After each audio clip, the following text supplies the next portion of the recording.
What's good, people? Sorry for the, the wait. Sorry for the wait. This is Director's Cut, the podcast episode. We on 8, right? We on 8. So how you chewing while we on the phone? Like, you chewing? You always hungry? You couldn't eat that later? You got a guest here. You making it look bad, man. You hungry, dog? You ain't offer my man no cookies or nothing. Yes, I know you was paying attention. I had some cookies, but you definitely gave me some cookies, so it was good. Damn. Anyways, we here with a special guest. Quenell Jones. Did I say it right? Yes. Quenell Jones. Woo! Yeah. So, for those of you who don't know who Quenell Jones is a cinematographer for some of the dopest films out on television, Netflix, and in Hollywood. He's been on board with Get Out, the Oscar Award winning, film. He's been on board with Luke Cage, season 1 or season 2? Season 1. Season 1. Yeah. I just can't get into Luke Cage. I don't know. Like it started off slow. You're a big guy. You can't get. I just can't. Like in the first episode where he's in the barbershop, it just starts off too like jazzy and slow for me. Like it's very Harlem because I'm from Brooklyn. Okay. I'm from Brooklyn, so I can't get into that whole Harlem jazz. It's like I feel what you're trying to do. You know what I'm saying? But I just couldn't get into it. Okay. So maybe I missed something, but continue to tell everybody a little bit about yourself, man. Go ahead. Sure. So yes, I am a cinematographer, and I also work as a union camera operator. So those are some of the films that you're talking about, Chris. It's like I worked on films like Get Out, in the New York Union, and then just finished, not finished, but I guess the film just came out. I worked on the first Purge as well. Okay. Camera operator, so that was a fun film. So. Luke Cage, Daredevil, and all sorts of stuff. But also as a cinematographer, I shoot a lot of narrative films. Get Out. I did this pilot called The Lineup. That's we're trying to get picked up through Tidal and everything of the sort. So still working on season 2. So, and I did a lot of documentaries and everything of the sort. So it's like a broad-based type of experience. Word. I noticed that you did that. It was something that I was really interested in. I couldn't just look into it. It's called Hustlers Convention. Yeah, that was an interesting thing. Dealing with how hip hop was and everything. Tell us a little bit about that. Did that come out yet? I don't want you to expose it. No, it's been out. We traveled across the world with that documentary. Yeah, it's basically like the birth of hip hop. Yeah, I've done a couple of hip hop documentaries, but this is one of the ones where we did with Jalal, which is from the Last Poets, right? And he's pretty much, they was pretty much the group that able to put the idea of rhythm and sound, rap, and poetry, right, all into the one. And it came out with this seminal album called Hustlers Convention that would everyone use, from Kumo D to Ice Cube to Ice-T to whole host of other people. Used to sample that song, but he wasn't able to get the credit or the residuals due, due to contracts and everything of the sort. But yeah, we traveled the world with them, and was able to at least showcase what he was pretty much able to bring to the hip hop community. You know what I mean? So, as far as welcome on, Sharon. Hello, hey everybody. Hi, Quenell. How you doing, Sharon? How you doing? I'm good. How are you guys? Welcome. Good. So, again, for those of you just tuning in, Quenell is a dope ass cinematographer. We can curse on here if you need to. So it's just raw shit. We can curse on here. This is what we do. We curse. So if you need to curse, by all means do it. But as far as cinematography goes, I looked at your Vimeo and I looked at your resume and all the things that you have done. Yeah. I see the transition that you've done with as far as film goes and then documentaries. What's the thought process behind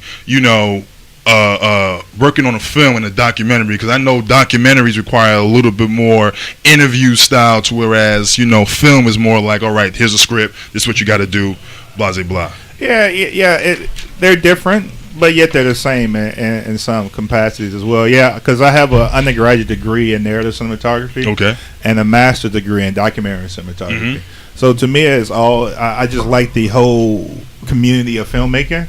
And with documentaries, yes, I work on documentaries that take 6 years, 5 years, 2 years, 4 years. Yeah. So yes, you get to grow and you get to learn the character a little bit better. You get to experience their culture. Depending on, I just finished doing a documentary in Jamaica, so you experience their culture, you live with them, so to speak. So, that's different than narrative filmmaking when it's budgeted and you have a bigger crew. Depends on the size of the crew. You can have at least 200 people in the crew versus a documentary is pretty much you, director, producer, and maybe another camera person doing B camera or something like that. So it's a smaller crew, more intimate, and it just depends on the story too. So yeah, it has this it's different at times. Yeah.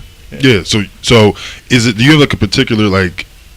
Is it like? Do certain documentaries require let's say, would you go into a documentary with the same camera that you would go in for a film? Yeah. It depends. Depends on the documentary. Depends on, because not all documentaries are bleeding heart documentaries. I like to call them. You know what I mean? Or it's not all documentaries are.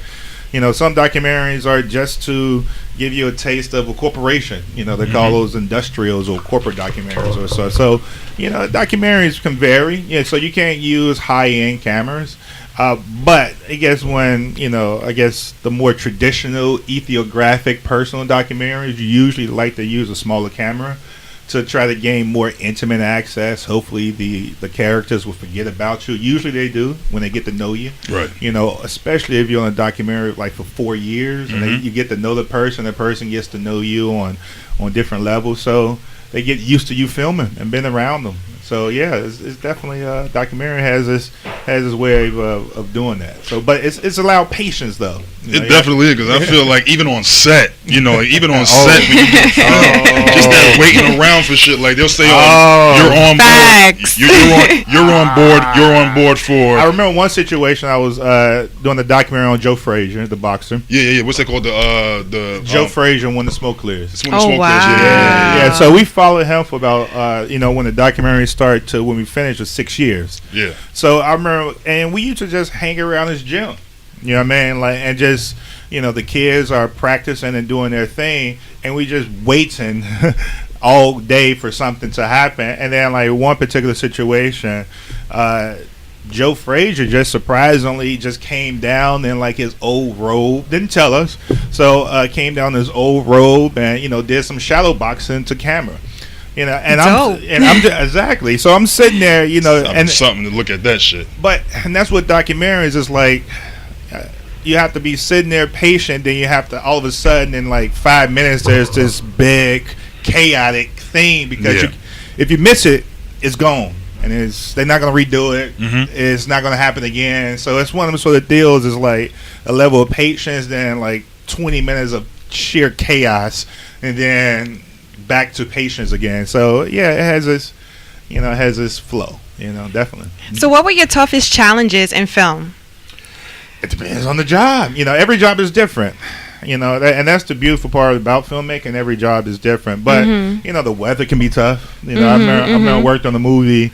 We was in Pittsburgh, literally on the side of a mountain. Just rain and cats and dogs. Just sheer pouring down rain. Literally on a 45-degree slope and about a foot of mud on the 6th day, on a Saturday at 3:00 in the morning. You could call that tough. Was that the toughest? Because you're out there, you're well known, and we did speak before when we met. So everything has its challenges, and to me, and every film has its challenges. Every film has, and that was one film. But when I was in Jamaica, another tough or challenging situation, I would say.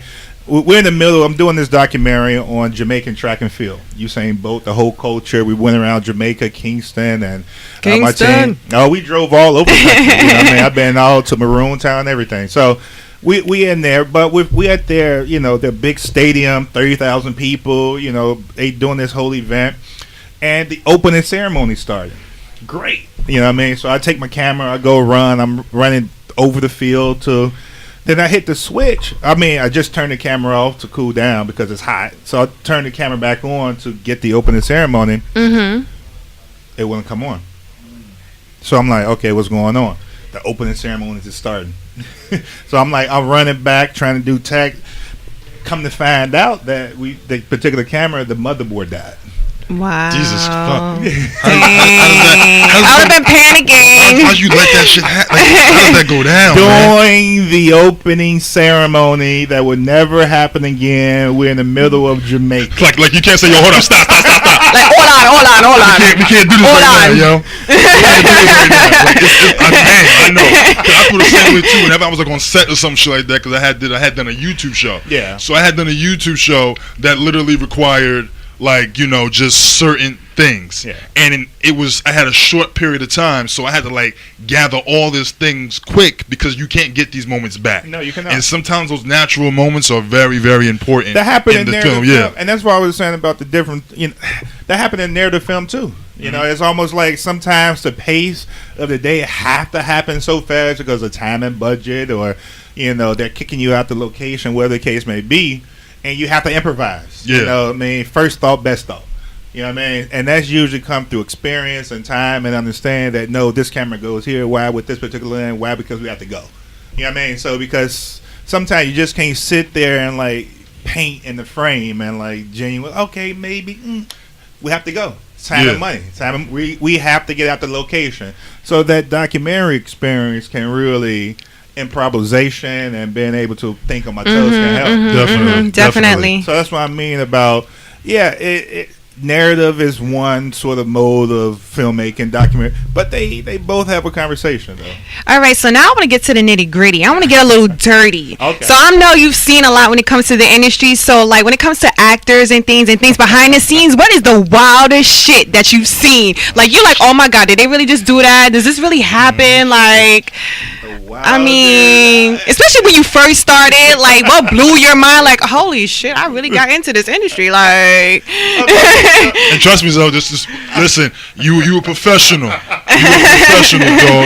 And I ain't. And we're not trying to, tarnish your career, but like, just something like. And as a brother, I'm not here to. You gotta get paid, dog. So choose your words well. Sharon get crazy with the question. I just want to know. Exactly.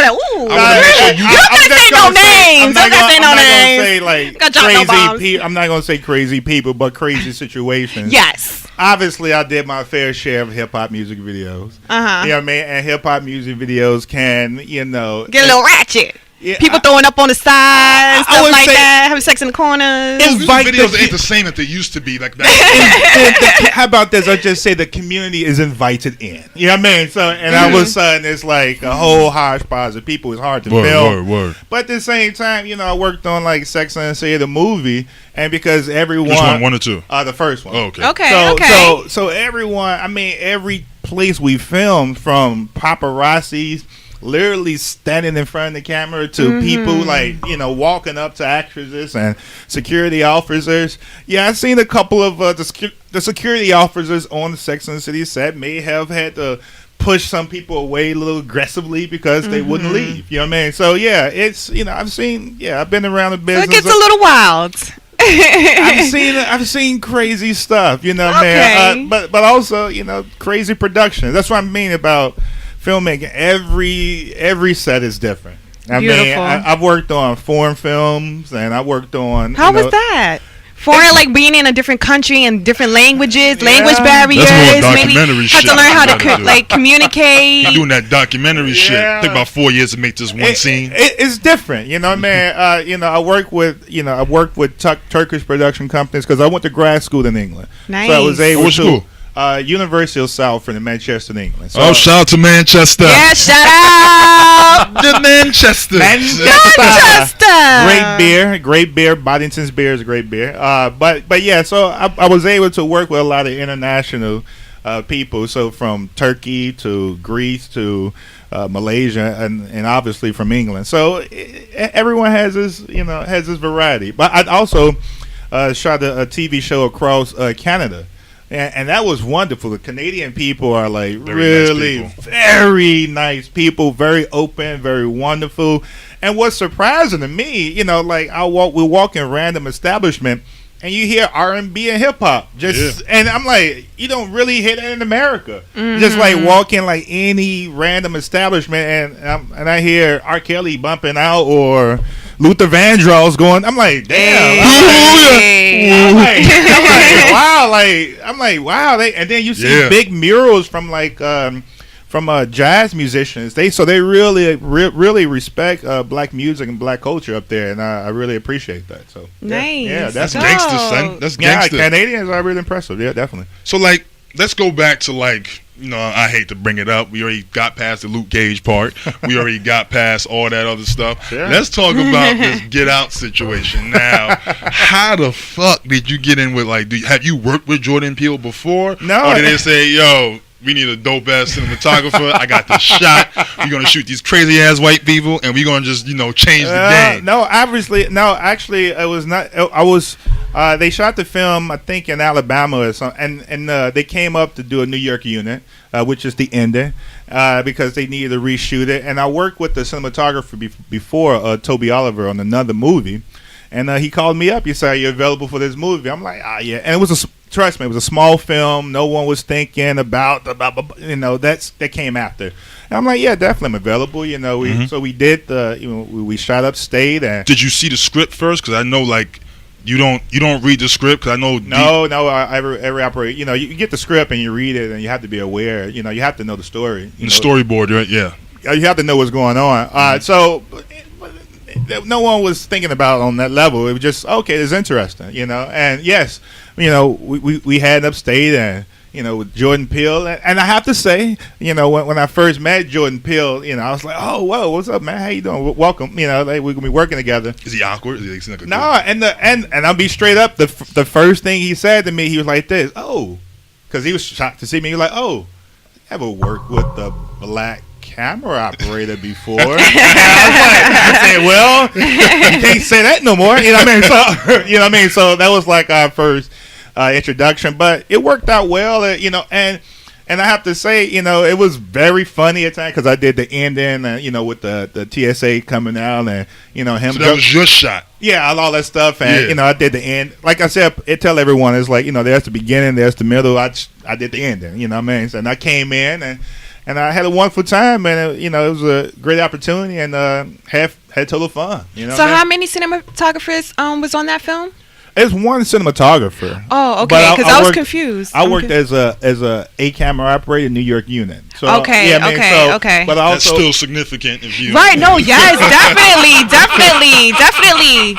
Because my next question I was gonna ask is like how many? Because I didn't realize like there could be just more than one cinematographer on a film, and then you just edit it and just to get different like visions. It can be because you can have it depends on the size of the movie. Like you can have a second unit cinematographer to do other scenes because sometimes you have so many things to do and not enough time in the day and etc. So you may need a higher extra crew. I mean, I've been on films where we have like 10 cameras going. You know what I mean? That's so, so it just depends. Well, that's just to speed up the process. I feel like with that, most, being in film, when you have like multiple cameras, it just is to get certain shots and it speeds up the process of everything. Because if you have a camera A, camera B, camera C, it's for certain things that make the set go through. And a lot of time they put a lot of those cameras on set when they have a short amount of time at that particular location. So when it's just like they have like unlimited time and it depends on their budget, you just need one camera. It's like, all right, this person, because if you have camera A and camera B, those are two different cinematographers that are controlling that. Or stunts as well. Exactly. And stunts, because I've done a lot of stunt stuff. So when you have car crashes, car flips, or people being flung from one area to the next, or gunshots and everything of the sort. So you like to hopefully get that in one take and many angles and stuff like that. Yeah. If you have the budget, obviously, So when Jordan Peele got nominated, So when Jordan Peele got nominated and won, the Oscar, how did that make you feel? Like as like a black man and on some real shit? Because like growing when I was in a bar, and like watching the Oscars and watching his name just even being nominated, and then even winning it, it was just like something it just hit us, because it was a film literally about something that is an underlining, a fear for most African Americans in this world. And then just to kind of like be a part of something so historical, like it wasn't like there's plenty of other black people that won Oscars, but that particular film that with a comedian like Jordan Peele who went from the Keel and Peele show and then being his own weird situation, the transition and him just going like, yo, like, how did that make you feel? Because I know I would have been shitting my ass, like, yo, son, like, crying, like, for real. Oh, I filmed it. Yeah, I mean, I filmed it. So, when it happened, I was like, hey, this is happening. Yes, this is, so. Nah, it was amazing. You know what I mean? Yeah. You cannot front. You know what I mean? It was a great opportunity.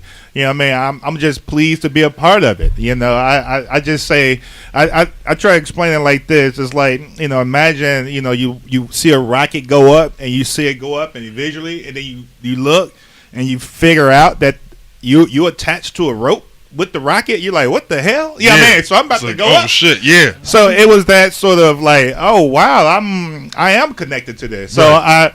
I'm just pleased to be a part of it. You know what I mean? Just pleased to be a part and hopefully changing the voice in the industry in many ways, in many respects. And definitely, hopefully get more African American women and all sorts of people, Latino. Yeah, that we need it. Definitely, you know what I mean? more, Especially in my camera union and other unions. You know what I mean? We definitely need it. So I'm out there. I talk to people. I guest lecture at CUNY school frequently. So and we get people in. Definitely. It's and right now it's the it's the greatest time for filmmaking, especially African American filmmaking. You know what I mean? It overrides the 1920s when filmmaking was going great for black people. It overrides black exploitation. Definitely. This is the greatest time for black filmmaking. There's nothing like it. And Definitely. And I'm a nerd on that, so trust me on that one. Yes. So like, two questions. So basically, at what point in your life did you know that you wanted to deal with film? And my second question is, as far as your early life or career, what did you do before this? Well, that's a good question though. Yeah, I started off when I was 15. You know what I mean? I started working professionally when I was 15 years old. You know, I happened to went to a high school that had a TV station in the school, and so it was a very well and professional television station down in Atlanta, Georgia, Grady High School. And you got a southern accent, man. I hear that, like you've been eating chitlins your whole life, player. Oh yeah, I know. Hey, I'm a cookout. I'm cool with that, and I'm also I'm from Chicago, so you know. Shout out to Chicago. That time, so you know, man. So I'm from around the way. You know, what I mean, it's all good. You know what I mean? So, but yeah, I started off and. While there, and I was first working as obviously a camera guy, but I worked as a director, editor, producer, and all sorts of stuff. And while there, I worked for PBS and CNN. So working as a director for PBS, like during the school year. So after school, literally we're running a live TV station, TV show that's airing on PBS. Right. And then during the summer, I'm working for CNN, working as like a producer, cinematographer, camera guy. Good. And they're like they had like a films unit. Good. So every summer, so yeah, that was my experience. Just don't do Fox. Yeah. Why did you say that? Have I ever worked? I don't know. Fox. Hold on, everybody. Hold on. Let's look at Sharon. You don't know what's going on with Fox News? No, I don't. Well, it's about him. We're not going to talk about Fox right now. Oh no. But yeah, I've been doing this for a while, and then obviously I went up and got my master's degree in this stuff. So dope, man. You know what I mean? So I've been in film and been doing this with I don't have a family member in there, so it was one of those sort of deals. Is let one job or one opportunity led to the next, or one internship led to the next. So. And just keep one foot in front of the next, and keep going. Definitely. Nice. Yeah, because I know for a fact, like as a lot of people who are cinematographers and stuff like that, and it's always just like it's such a hassle sometimes because as a director and a person who has a vision and stuff like that, you have to actually search for a certain, because every cinematographer has a certain eye or a certain angle or a certain way they do things a certain way, and it's such a hassle to like find a proper cinematographer. So in your case, it's like what encourages you or makes you want to take on a project as a cinematographer or as an AP or as a producer? Is it like the director? Is it the story? Like what actually kind of motivates you and propels you to actually want to like, you know, take on these big obstacles? Hopefully, it's a combination of it of many. You know what I mean? Not only the story, but you know the director's vision. Yeah. And the will and to complete it, and the will to follow through, and the will to, you know what I mean? So it could be a combination of things, you know what I mean? And obviously the script, story, you want to, you know, put your name on something that you feel be worth doing or worth, you know, accomplishing or something like that. So it should, and you say a cinematographer has a certain eye, and I would say I think a cinematographer should be malleable. A cinematographer should be able to walk into any situation and adjust to that situation. There is no auteur, in my opinion, for cinematography. You as a cinematographer has to be, you know, that's why you can be able to do horror. You should be able to do comedy. You should be able to do, you know, drama. You should be able to do, and all of those, you know, feels or, you know, have his own conversation. Right. You know what I mean? Has his own cinematic style, has his own lighting style. You know what I mean? So you as a cinematographer should be able to, in my opinion, be able to go to any genre and fit it, you know, and that's the idea, and that's through time and through understanding history, understanding, you know, technology and everything of the sort. So if you, to me, in my opinion, if you locked into one particular style, like, you know, I only do product, I only shoot close up of red apples, I'm like, okay, that's great, but you know what I mean, it's like, well, do you have a favorite genre that you like to shoot that just gets I've you seen a all lot of like his excited and just like? I've seen his previews. He's real like in his shit. He catches angles. He catches sex scenes. I'm like, yo, they really fucking up in there, yo. What's up? Like he catches them shits. Like Yeah, what do you like to film the most?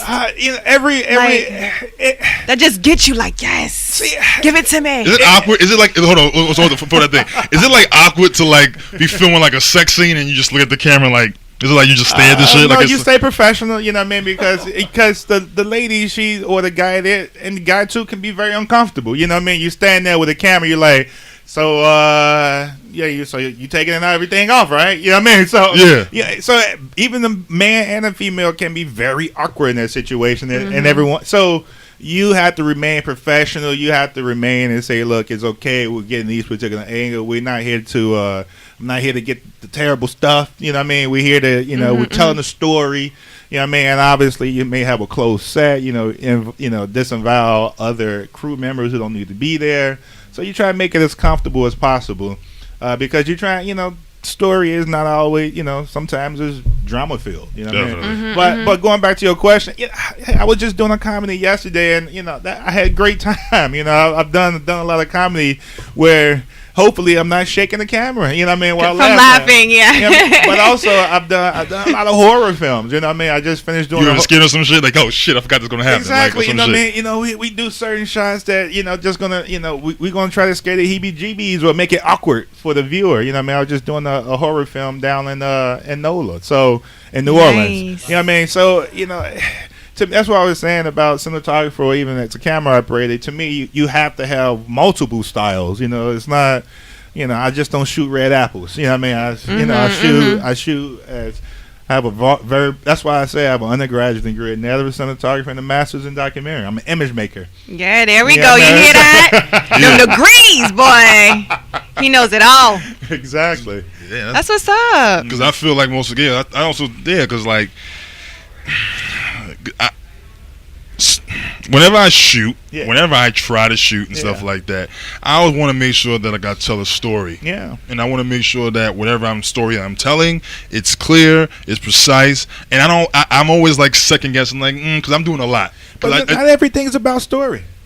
Yeah. Oh, I like that you said that. You know, man, it's like, you know, I tell people all the time, it's like food. Yeah, sometimes I like a good pot roast. Well, ain't nothing wrong with a Snickers bar. You know what I mean? It's like, you know, ain't nothing wrong with it. You know what I mean? I'm not saying I'm going to eat a Snicker bar for dinner every day. You know what I mean? I do like some kale or, you know what I mean? So, you know what I mean? So, vary up the, so sometimes cinematography is about beauty. You know what I mean? Sometimes cinematography, yes, is trying to tell a story. Yes, you're trying to find those emotional cues. But sometimes you're just trying to just film the process.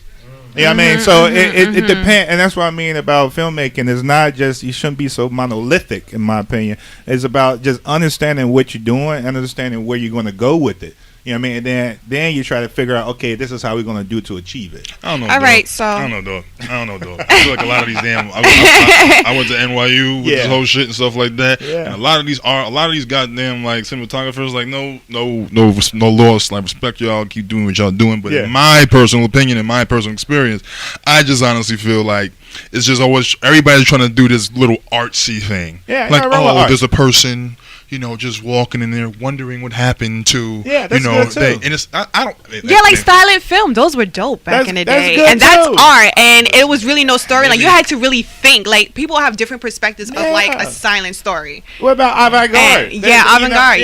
So there's many genres out there. You know what I mean? So to me, that's what I mean. There's no one particular. Yes, there are.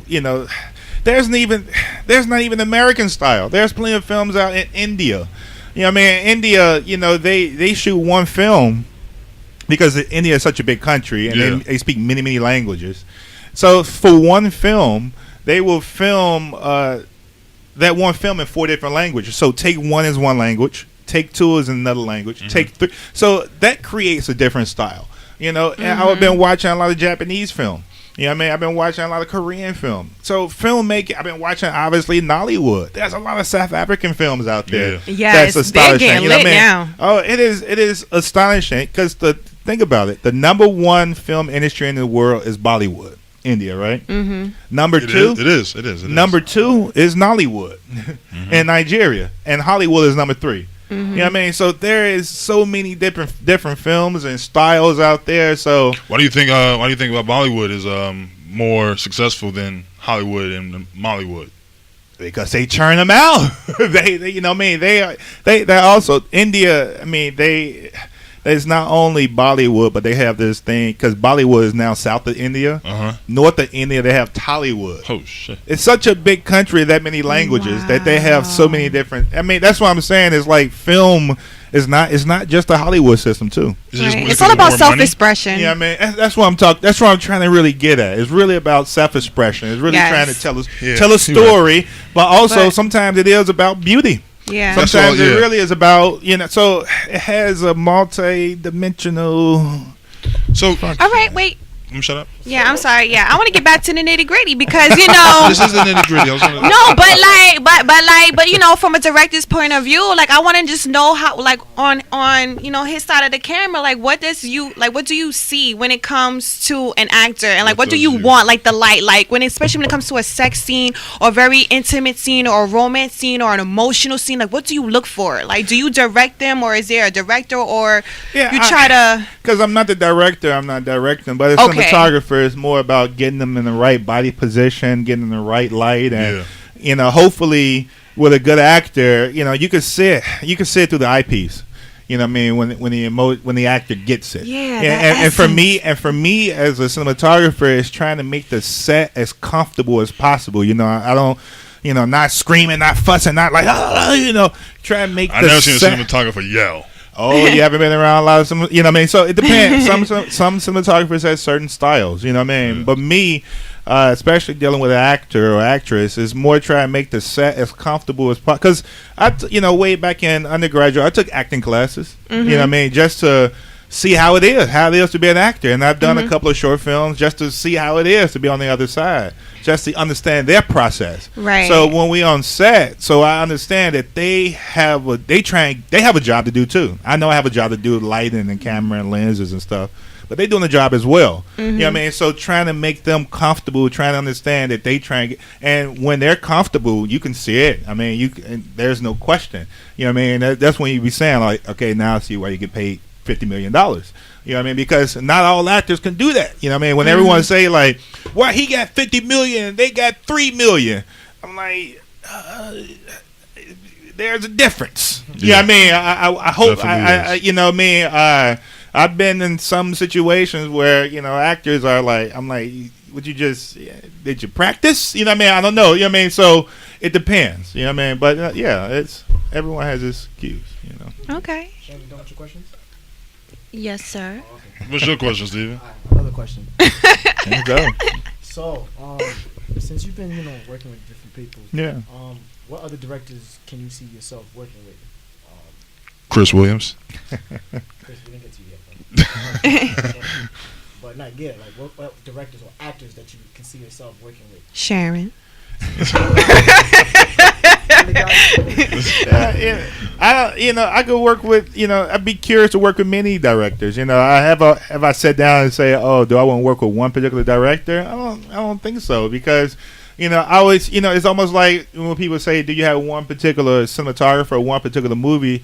And because it's such a broad-based genre, everyone has its good days and bad days, because you could be studying one director and true, some films can they didn't do as well as they did on the other films.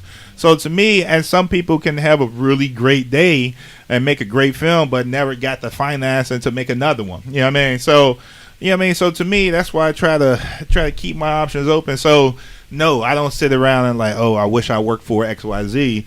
But hopefully there's, I just like to work with a great collaborator. Luckily I've been working in the documentary world. I've been working with this one director for about 10 to 15, 20 years. I don't even know how long we've been, So we worked on several documentaries together. So yes, hopefully you feel, there's you want to collaborate with someone, but at the same time, you're open to hear someone new. I work with first-time directors, people who never worked or shot a film ever before. So so that may be there's that first time doing it. So it totally depends. You have to be open, in my opinion.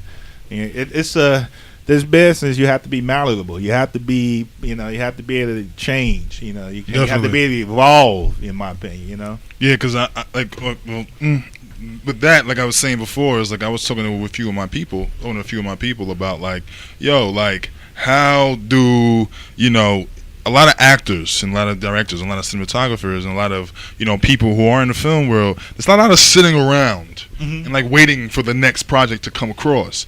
And then with that, it's just I can't sit around and just sit on my ass after I do get out, I gotta wait a whole another year for another project to come and just use the money that I got to help get me through the next fiscal year or whatever the case may be. So do you find yourself do you take on more projects, or do you keep yourself preoccupied with your own projects? You come up with different ideas to kind of keep your beak wet and kind of keep your motor running. I do it all of the above. As I like to say, it's about staying within the culture of filmmaking, because I do produce documentaries.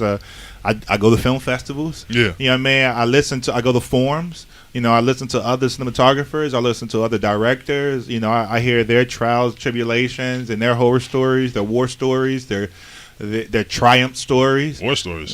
So, and because when you're in those festivals, you could walk up to someone, talk to them personally, and get an idea. Yeah. But also, yes, I do produce my own stuff and work on my own little side projects, or I may work with some small collaborators, or, yes, I do work on union films as well. Yes, I work as a So, yes, that's what I mean about I work on documentaries. I work on narrative films. I worked on commercials. I worked on, yes, diversity.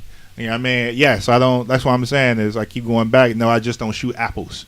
I shoot many types of things. I try to keep my eye open. And yes, I go to the art museum to also study.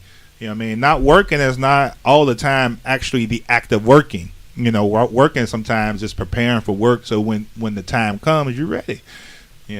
So tell me the difference. All right, here's a question. Let me see where your head's at. Let me see where your fucking head's at. That's some real shit. What's the difference between what's the mindset differentiation between photographer and a cinematographer?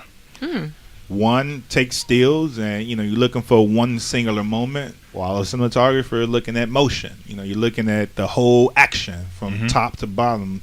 What is this person doing in the 3D space? Are you going into the room? Are you going down the hall? Are you coming at the camera? Are you going away from camera? While still photographer is looking for that one crystallizing moment.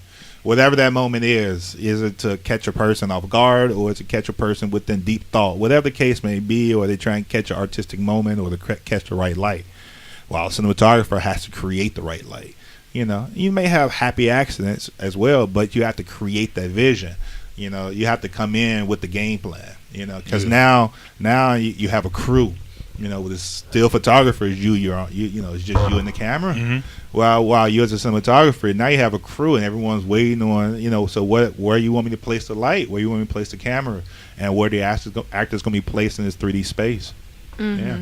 So that's really interesting because I had a cinematographer for one of my projects, and then he had a lot of difficulties capturing movement. Yeah. Because when you're doing photography, like you said before, it's all about catching still moments, and the lighting is different, and sometimes you have to base, depending on if your equipment is limited, you have to base your shot on the natural light or where the angle is. Where cinematography is more like, all right, light has to be just a little bit to the inch. You got to actually adjust the lighting in the room to kind of make it fit the feel of what you're trying to do. Even shooting outside, some of it, like natural, dealing with the sun and natural light is some of the toughest lighting.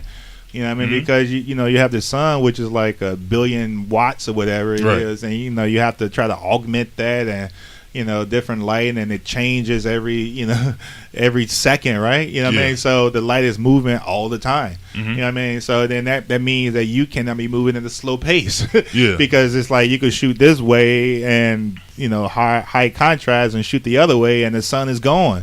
So now how is that going to match in the edit?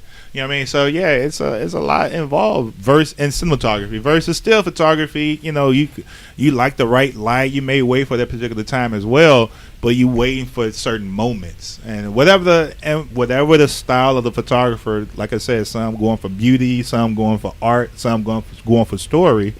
But they're waiting for that one particular moment. Right. Definitely. Dope.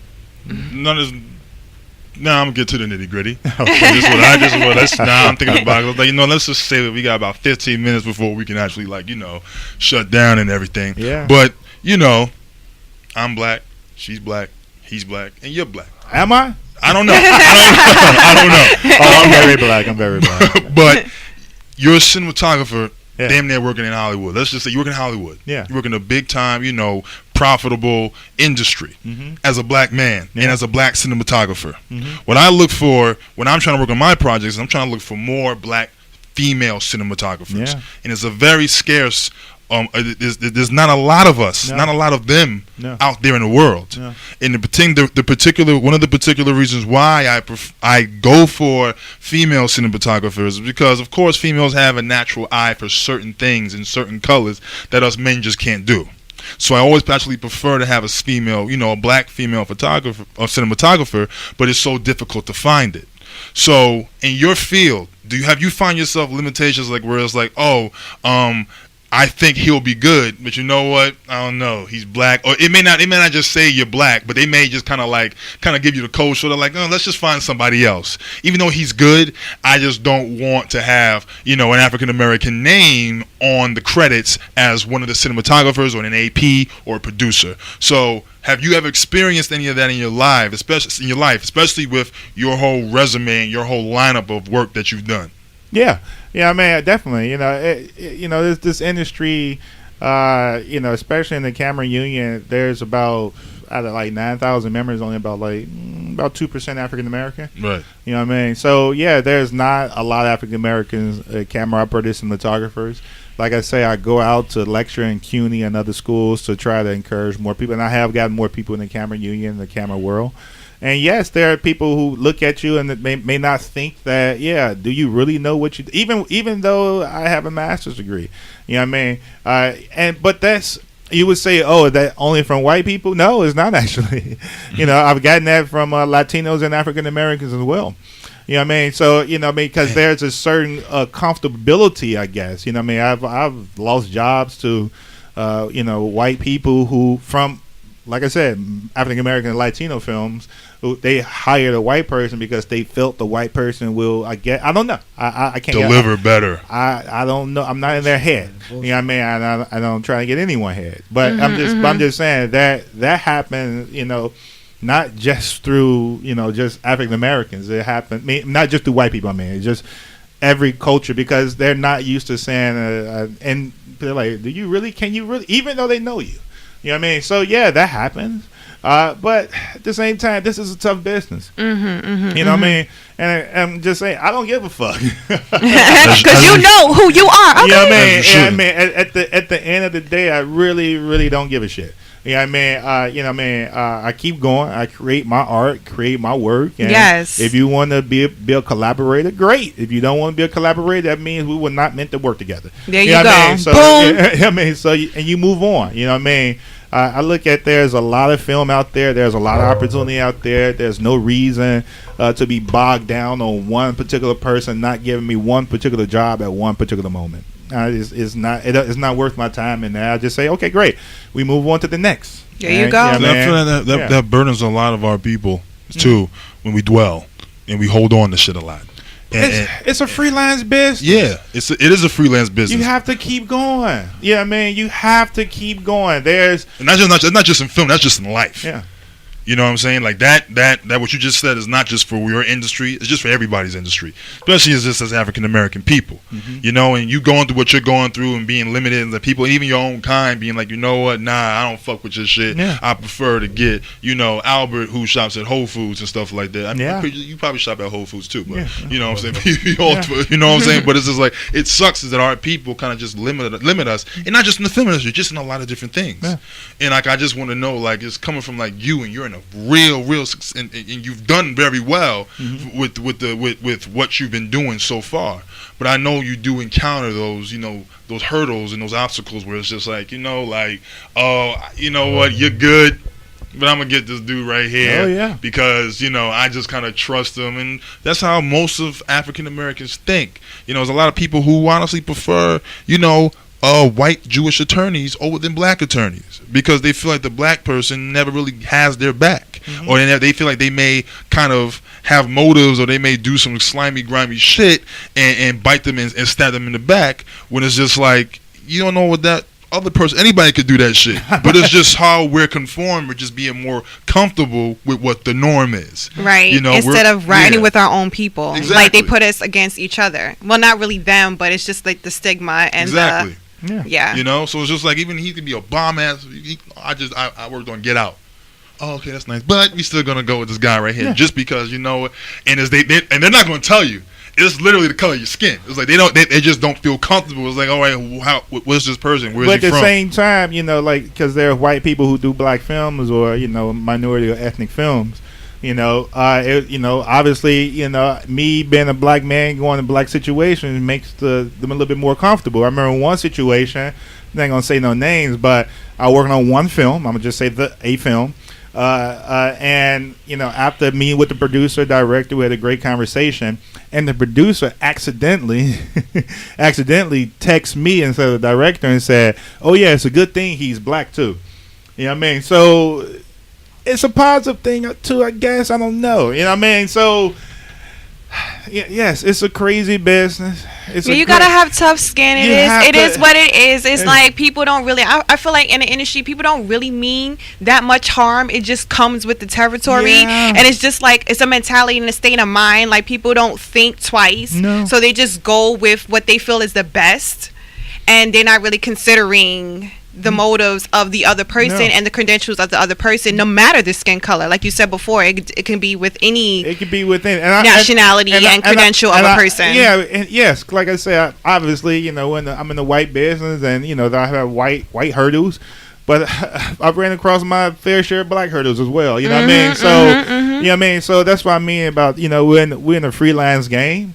You know what I mean? You know, if someone don't want me to be a part of that project, I just say, well, I guess it's meant that we not work together. You know, it's meant for us not to work together. Let me move on and create something new with someone who wants to be a collaborator. Right. You know what I mean? I want to, you know, like I said, I just want to work with someone who wants to be a collaborator. You know what I mean? That's it. Definitely, as you should. That's it. Yeah. I mean, it's all you need to be working on, and it's all you need to just keep your head down with shit. Yeah. Like I tell people that, and it's just like I just know I asked that question because I know there's a lot of things that I go through too. You know, I know there's a lot of things that people just don't necessarily want to deal with me, just because or it's different. I'm 6'10", and I'm, you know, and I have a big presence, so they don't necessarily want to associate themselves with me because they fear or intimidation. it's like, oh, this guy is gonna like, overthrow what the fuck I got going on. So it's like I can't work with him. And the difference between you is just like you're the guy that's basically holding the camera. Yeah. So you basically shoot. You have their vision in your palm of your hand and stuff like that. Yeah, I've been on sets, especially bigger sets where, obviously, they're not expecting a black camera because I'm a day player or whatever, or coming in on a short time. And they're not expecting the black camera operator because when they see me, I'm a big guy too, just like you. But when they see me, they either think I'm security. I can't tell you, man. And they say, they think I'm security or grip or stunts or something like that, right? And a lot of people, I've seen it. A lot of people get confused. They, when I'm talking to the director, a lot of people like, why is he talking to the? I don't understand what's going on. You know what I mean? And they like, oh, he's the camera. You know what I mean? So it's like almost like this, so. I like shit like that. It's I like, Yeah. it's like, And people confused. and it's fine, I'm like, well, whatever, regardless of how you feel, I'm here. You know what I mean? You get used to the face. You know what I mean? Yes. That's all I can say. Definitely. Just get Yes. used to this thing. Just get used to the face. You'll be comfortable. You know what I mean? I got Oscars under my belt. Yes. Oscars under my belt. Fuck you thought. You know what I'm saying? You don't know me. Yo, Caesar, how you feel, son? I got Oscars under my belt, kid. What's up? Remember me? You don't want me on it? All right, cool. Let me take my Oscar out and walk away. You know what I got? You know what I'm saying? But also, not only that, I'm also just inducted, or I'm now part of this society called the Society of Camera Operators. Society. Yeah, I saw that shit on your. Yes, yeah. congratulations. Yes, I'm very excited to be a part of that. And and throughout the entire history of, because now on the film, when you see my name, it'll be S. Quenell Jones, SOC. Yes. Look at that. Look at God. Look at God. Yes. Black cinematographer. Yeah, I be seeing that. Like I looked at We out here. Quenell Jones, it was an S. I'm like, oh, excuse me. We out here. And I noticed that because it changed It's a on your suffix. Instagram. Because I was like, wait a It's like a minute. suffix now. It's like, Wait a minute. Dr. Jones. Yes. You know what I'm saying? Like, I'm a doctor now. Put some respect on the name, okay? It's You like got some Mr. and steak Mrs. on it now. It's like Mr. and Mrs. Not just Quenell Jones. I'm Quenell Jones. S. So, you know what I'm saying? Which is true, and I'm very proud. I'm very excited to be a part of this society. And going back to, let's say, how many African Americans, and to my knowledge, there may be more, but I've talked to the people, and through the lifetime of the society, I'm number 7. Oh, my lucky God. number 7. Look at God. I'm getting chills. Woo. Number Yes. 7. Number Doors, 7. CS. That's dope, son. So how long did it take you to get into that shit? Several years, obviously, you have to have, have enough credits, and they see, Word. Obviously once I was IMD, yeah. Once, because I know, someone has to sponsor you into the society, and then, obviously the Get Out, and then the Purge, and it's just like, okay, you good. Yes, So Lord. we have a little bit of time, but just tell the people, like, how important is it significant enough to have an IMB, like, profile? Yes. And as that Yes. that help credentials? I've had producers call me up on the phone and say, I'm looking at your IMDb page right now. Nice. And this is you and your movies. So, hell yeah. And what can we expect in the future from you? Like, are you working on anything personal? Are you writing your own script or course. directing and I'm not doing your direct- own thing? Of course. I've been doing a black hair documentary for about the last 5 years now. Okay. We're right now in the middle of post-production. Actually, we're going back down to Miami, down in maybe October sometime to shoot like another pilot series. And then and I just finished doing a movie in New Orleans for 7 weeks. And it's a new movie coming out, Happy Death Day 2. You know what I mean? So it's like, it's another horror film. So it should be coming out soon. Second one, right? Yes, the second one. Yeah. You ain't do any BET specials so far, have you? You ain't do those? No, I've done BET work years ago. I've done like the Black Girl Rock. Okay. Yeah. Okay.